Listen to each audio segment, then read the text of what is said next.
with 2025 Topps Series 1 being out now for just about a week. A lot of collectors, including myself, are genuinely worried for the future of 2025 Topps as a whole, and for rightfully a good reason. And in today's video, we're going to be talking about that exact reason. So what's going on, guys? It's Grip and Rip. And before we get into the video today, let's plug the giveaway. As usual, at 11,000 subscribers, we'll be giving away hobby packs of Series 1. All you gotta do is be subscribed, like this video, turn on the post notifications, and last but not least, leave a comment down below of your craziest, wildest, and boldest takes you have for this upcoming baseball season. We will announce the winner once we hit 11,000 subscribers. So there is that. And of course, join the Discord down below. We're launching the Grip and Rip show very, very soon.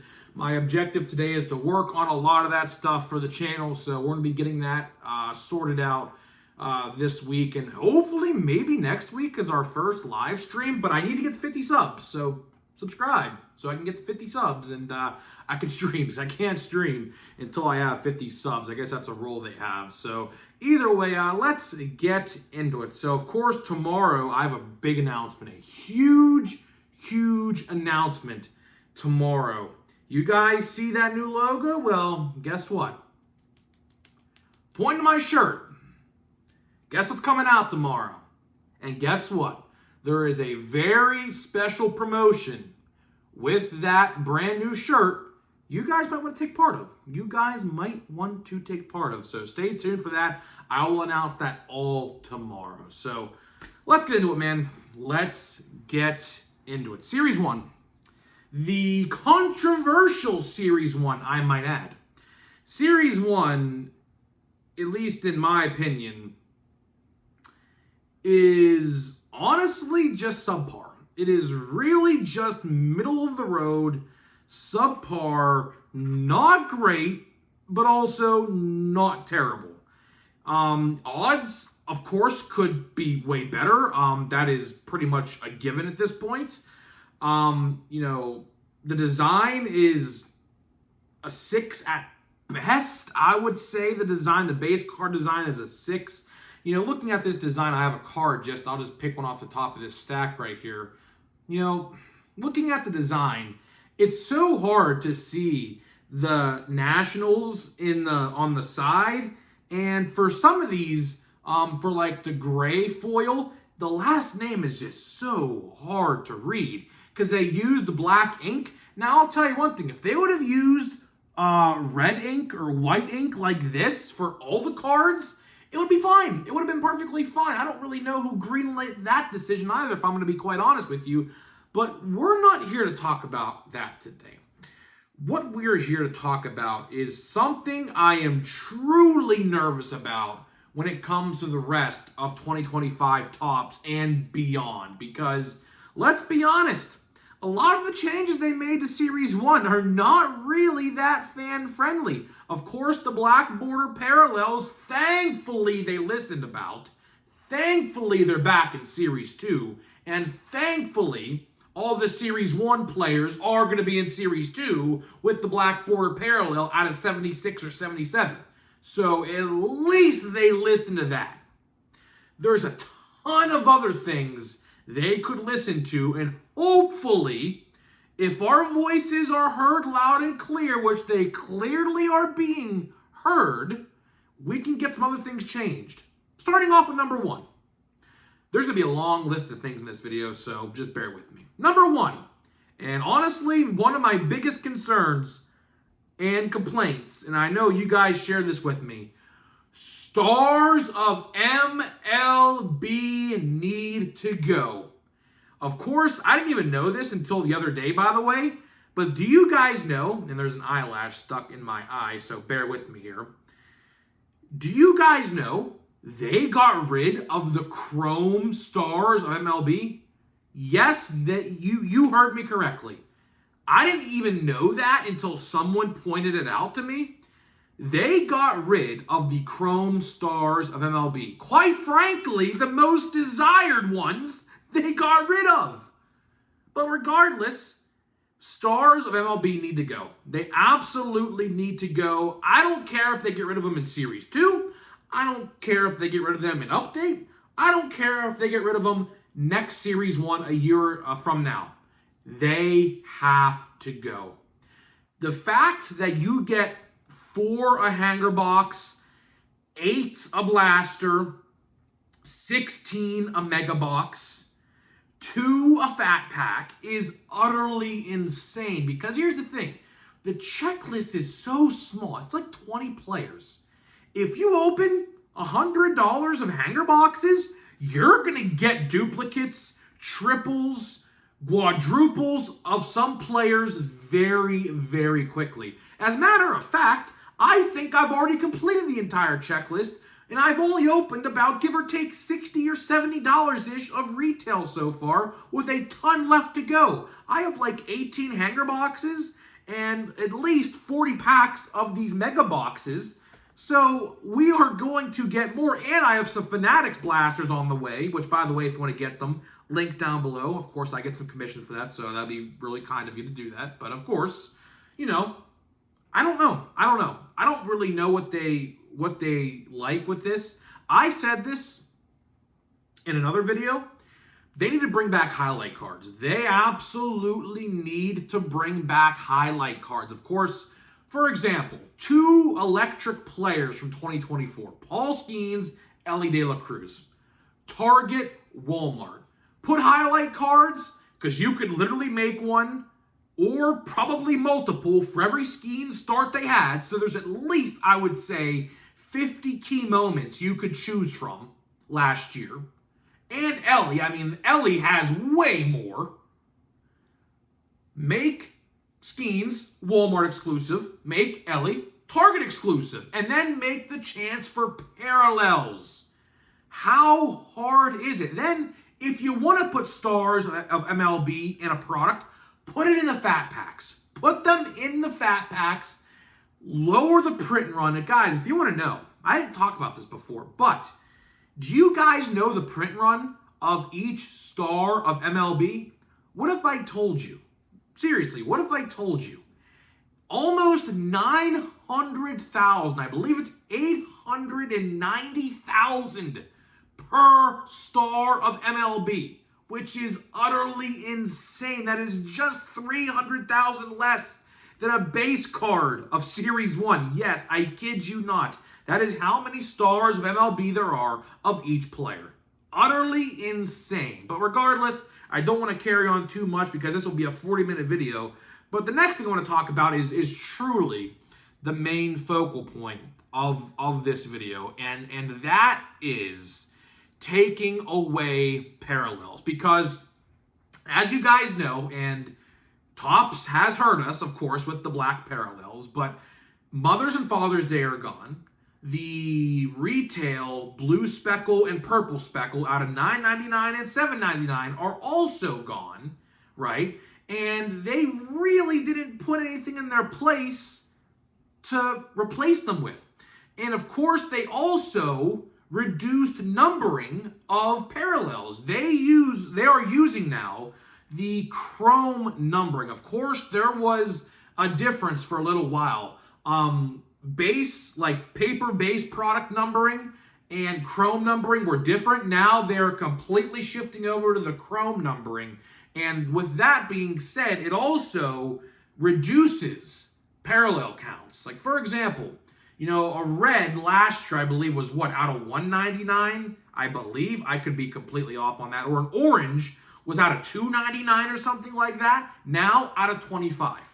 So you can see just by that little minute change across all parallels, that's going to reduce the majority of the parallels. Hence why you see this product as, I'm not going to say plain Jane because it's not really plain Jane, but you guys see how hard it is to hit parallels that are half decent because they just shifted the parallel reduction. Like, for example, this is not the best example because they're back, but black borders were out of 76. Now in this release, they're out of 10.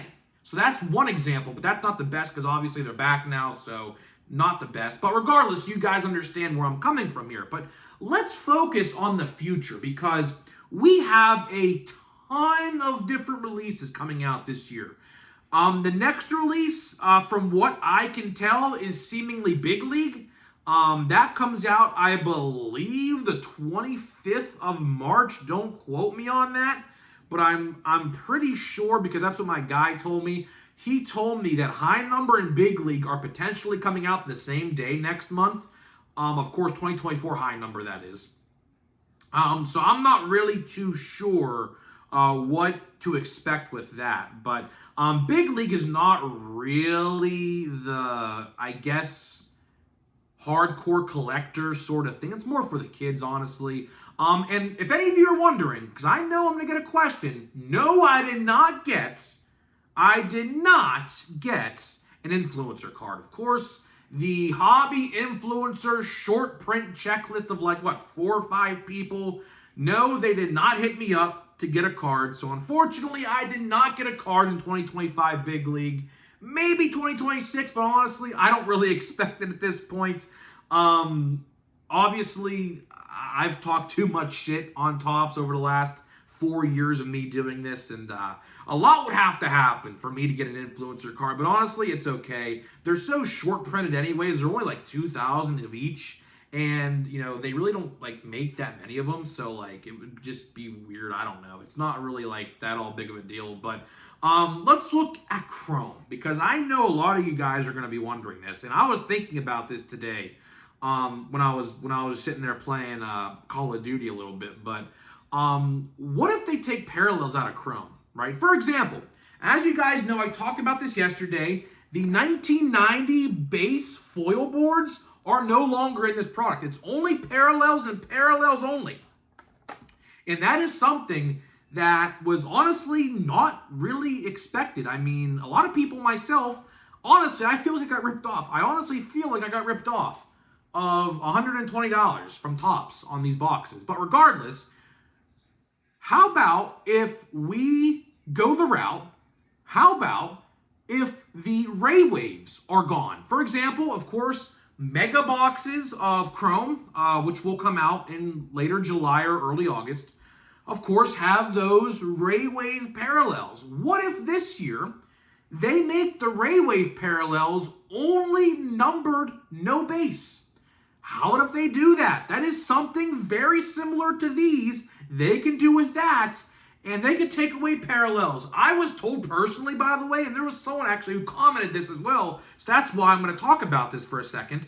They are going to be taking some stuff away from Chrome this year. I don't know what it is yet. Obviously, we are still so far away from Chrome. Chrome don't come out until the last couple days of July, so we are at least 4.5, 5 months away from official information on that product. We're not going to have official info on that product for a little bit of time, so we have to just hold our horses for a little bit. We have to get the Series 2 first, and Platinum Chrome, and Bowman, and Heritage 24 High Number, and Big League. There's a ton of different products coming out before Chrome, but just a couple of ideas I had in my head. What if they reduce the parallels in Chrome, and they make Chrome pretty hard to pull anything good out of? I'll tell you, man, I truthfully am really, really worried. I mean, honestly, I'll tell you what. When it comes to potentially the Chrome checklist this year, obviously, we have to see who's in Series 2. Obviously, we know Roki Sasaki will be in Series 2. That's an obvious one. But as for anyone else, as it stands right now, it doesn't look like the two big guys, Bubba Chandler or Roman Anthony of the Red Sox, it doesn't look like they're getting called up on opening day. At least for the Pirates, I know it's pretty much, I would say, confirmed at this point. They're going to hold Bubba Chandler down in AAA until, like, May. So it looks like Update is going to be his release. Roman Anthony, I don't really know with him as well. My friend, who is a big Red Sox fan, said just don't expect it. So honestly, when it comes to Chrome, this upcoming July, I mean, we're going to have Dylan Cruz, James Wood, maybe some potential breakout rookie that we don't know about yet in Series 1. Who knows? Maybe someone in Series 1 has a breakout first half. We don't know yet. Or Series 2. We just don't know. But as it comes to Series 2 and Chrome, the checklists are not gonna, they're not gonna be that great. Honestly, they're not gonna be that great. And I'll tell you this, when we'll talk more about Platinum Chrome down the line. Obviously, Platinum Chrome Anniversary is coming out this year. So keep that in mind. That will be sometime mid to late May. We don't really know much about that yet either. But I'll tell you one thing, and I'll say this when the time comes again. You guys are definitely going to be wanting to buy a lot of Platinum Chrome this year. I am telling you right now, if those blaster boxes are anything like they were last year, oh my goodness, I kid you not, I literally might buy $1,000 worth of blaster boxes. Call me crazy, but I will say, I do have some WWE Chrome buyback money that I'm definitely going to use on Platinum Chrome. And that will, I guess, ease the wallet a little bit. But I'll tell you one thing. When it comes to certain releases coming down the line from like now to like July or August, I am probably most excited for Platinum Chrome Anniversary. Series 2, I mean, Roki's in there, but it doesn't really look like no one else is going to be in there, at least as of right now. Now, there could be some call-ups on opening day that we don't know about yet, obviously. Spring training just began, so we don't quite frankly know. But the two big guys, the ones that everyone are going to want to collect, Roman Anthony and Bubba Chandler, look to be at least coming up around May-ish, so there'll definitely be an update. So either way, guys, that is pretty much all I got for you today, guys. Just giving you guys a glimpse of the future and what to look out for. Honestly and truthfully, they are definitely... I am truthfully really nervous for what Series 2 in Chrome, especially Chrome. Because I was told, and a subscriber also said this, he must have some inside source. I truthfully don't know. He must work for Topps or something, or he knows someone who works for Topps or something. But when he finds out stuff, I literally find out stuff from another person. So that's kind of crazy. I think his name's Astro. I know he comments a lot in the comments. But they're taking stuff away from Chrome this year. I don't know what it's going to be. I would actually like to see blaster boxes get taken away because blaster boxes are quite frankly dog shit. I would like to see those taken away, honestly, because there's really not much to pull in there except the sepias and the pinks, which, who's to say they don't take away the sepias and the pinks? Just saying. Who's to say they don't take those away? Maybe the pinks. They took away Mother's Day pinks in Series 1. They could definitely take away base pink refractors in Chrome. Who's to say that won't happen? So I guess we'll just have to wait and see. But either way, guys, that is all I got for you today. Hopefully you guys did enjoy this video today. So we're going to open a pack of WWE Chrome and a pack out of my Jumbo. Before I do that, let me tell you about today's sponsors of the video, which are Smackin' and SeatGeek. Smackin' and SeatGeek, links down to those brands below. Smackin' Sunflower Seeds, you get 10% off your entire purchase, link down below. They released a brand new pizza flavor. That is right. A pizza-flavored sunflower seed. Have you ever seen that before? No. And SeatGeek.com, you get $20 off your first purchase only on SeatGeek.com with my promo code GRIPANDRIP at checkout. So here we go, man. Let's see. We'll do the WWE Chrome first. I'll tell you, I'm going to miss opening WWE Chrome. I do have 2 blaster boxes that we're going to open as well sometime down the line. I don't really know when. But in terms of the mega boxes, I'm going to miss them, man, because they were pretty good to me. These mega boxes were pretty solid to me. We don't have literally nothing here in terms of colors. So let's see, Carlito, base. We have Ethan Page, base. Ludwig Kaiser, base. We have an insert of the New Day, and this is a license plate esque insert. I like that one a lot. Those inserts are pretty nice, I will say. We have a Mika Satomura X-Fractor, or I think they're called X-Fractors. We have a Kurt Angle. I like this one, of course. Kurt Angle, Pittsburgh legend, definitely going in the PC for sure. That's a cool one. Angel Garza, base, and an Austin Theory base. So honestly, the best card in that pack easily was the Kurt Angle, Pittsburgh legend. So yeah, wrestled with a broken freaking neck and won the gold medal. So now, this is interesting. We're going to open a pack from the Jumbo box that is supposedly the autograph pack. Now, if you watched yesterday's video, we actually pulled the autograph. It was a Paul O'Neill, and I know some of you guys are probably wondering, when I opened that pack and saw the name Paul, I did think it was Paul Skeens. I'm not going to lie. I thought it was Paul Skeens. It would have been a Paul Skeens autograph, number to 25, if that would have been the case. But unfortunately, that didn't happen the way that it obviously did. So we got a Paul O'Neill autograph. But let's see here. Honestly, I don't see much. I don't see much. There is no relic. I haven't even pulled my relics yet. I have not pulled my relics yet. I don't know what happened with that either. So let's just go through this and see what we got here. Marcus Stroman. How about Marcus Stroman, man? Like, protesting the Yankees. How about that? Kind of bizarre. Jacob Wilson, that's a good one. Ke'Bryan Hayes. Gunnar Henderson. League leaders, Judge card. Dodgers team card. Will Smith. Schwellenbach. He didn't make my top 10. A lot of people wondered why I didn't make my top 10. Honestly, I just don't like putting pitchers. I try my hardest not to put pitchers in the top 10 unless it's an absolute stud. So here we go. It looks like we don't have an autograph, but we have a Ezekiel Tovar silver foil.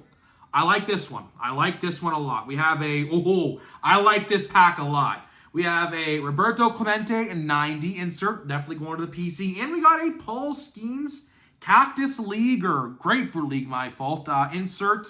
Doesn't look to be numbered or anything like that. So unfortunately, I mean, it's still cool though. And that's it for this pack, it looks like. Not bad. Ben Rice. And Ben Rice is the last one. He did make my top 10 as well. He almost made my top 10, but he didn't. So either way, we'll do one more pack. We'll do one more pack. I hate doing multiple packs like this in video, but honestly, if you see how much Series 1 I have, and I still have yet to be delivered to my house, and of course, we're going to get some tins and things like that, I have so much Series 1, I have to, like, open a bunch of this stuff a day to, like, make sure I open it all before Big League comes out next month. So that's why we're doing all this stuff, but honestly, I mean, I don't think I'm going to get much. So let's see. This pack looks literally dry. So let's see here. Treek Skubal. Dylan Cruz. This is like my 6th Dylan Cruz I think I pulled so far. Lars Nootbaar. Shea Whitcomb. Eloy. Drew Thorpe. We have a Ty France. We have a Greatest Hits Emmanuel Clase. I like that card. I'm going to try to put that whole entire set together. Another James Wood Stars. This is literally, I kid you not, the 4th time I pulled this card. I'm not going to complain because it's a rookie, but at the same time, again, and look at the OC on that one. Holy shit. I don't know if that's supposed to be like that, but look at the OC on that card. I don't know if it might be, it might supposed to be like that, but top to bottom, it's completely off-centered. So I don't know. Maybe it's supposed to be like that. Maybe it's not. I don't quite frankly know because the design is so lopsided. It's so hard to tell if it's off-centered or not. Because here's the thing. These cards are naturally off-centered. So I don't really know. I don't really know how PSA is supposed to grade based on centering this year. I truthfully don't know that. So either way, guys, that is all I got for you today, guys. Let me know what you think, and I'll see you guys in the next one.